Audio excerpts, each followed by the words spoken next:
Now this one's been doing the rounds on TikTok for good reason as well. Probably because the submission is called the banana split, as you can see.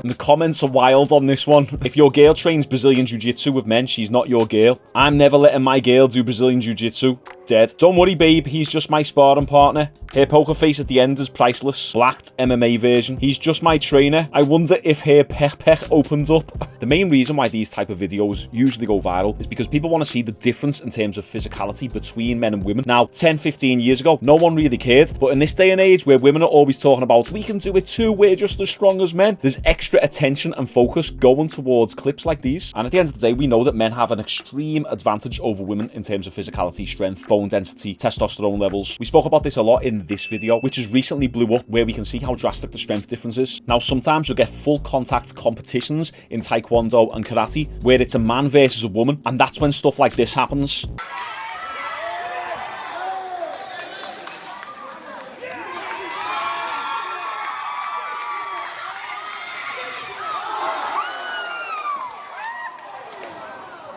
Now that's called a wheel kick or a spinning kick. He didn't even really throw it that fast. He projected it quite a lot. I guarantee you can probably do that a lot faster. But if you've ever sparred a girl, you know that you always hold back. Even the times I've been sparring with a girl and she goes crazy on me and I'll give a little bit extra 10%, I'm still holding back massively. So I guarantee this lad threw it without much intention of it fully landing and knocking it out like that, yet it still did. I think it's good for women to train with men, but not so much the other way around. We don't really get that much benefit training with women.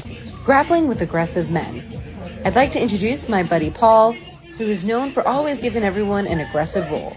And I just want to make it clear from the beginning, I'm not making this video to complain. This is a competition class where you're supposed to be very aggressive and being as realistic as possible.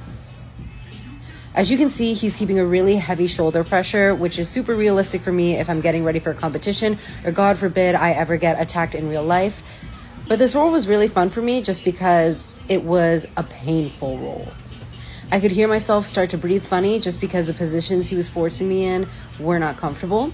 And it was something that I really needed because I have a competition coming up soon. I like the way this girl actually acknowledged that this gets her ready for if she ever gets attacked in real life. I believe it's good for women to learn martial arts. That being said, striking martial arts, not really that useful for women against men because they can't generate enough power to land a devastating blow, enough to put a man out of action or to knock him out. Whereas if a woman learns wrestling or Brazilian Jiu-Jitsu, it could massively help her because a lot of men don't actually know how to grapple. Now, sure, they can actually control you with a bit of physicality, but as a woman, if you've got really good technique and you're used to rolling with men, then if a real life situation goes down, you'll be a little bit more prepared for it and you'll understand what that physicality of a man actually truly feels like. Nice one for tuning in, boys. I took yesterday off, had a little bit of a chill day. Hope everyone's had a fantastic Easter. Subscribed if you're not already, and let's all have a fantastic week. I'll see you all tomorrow.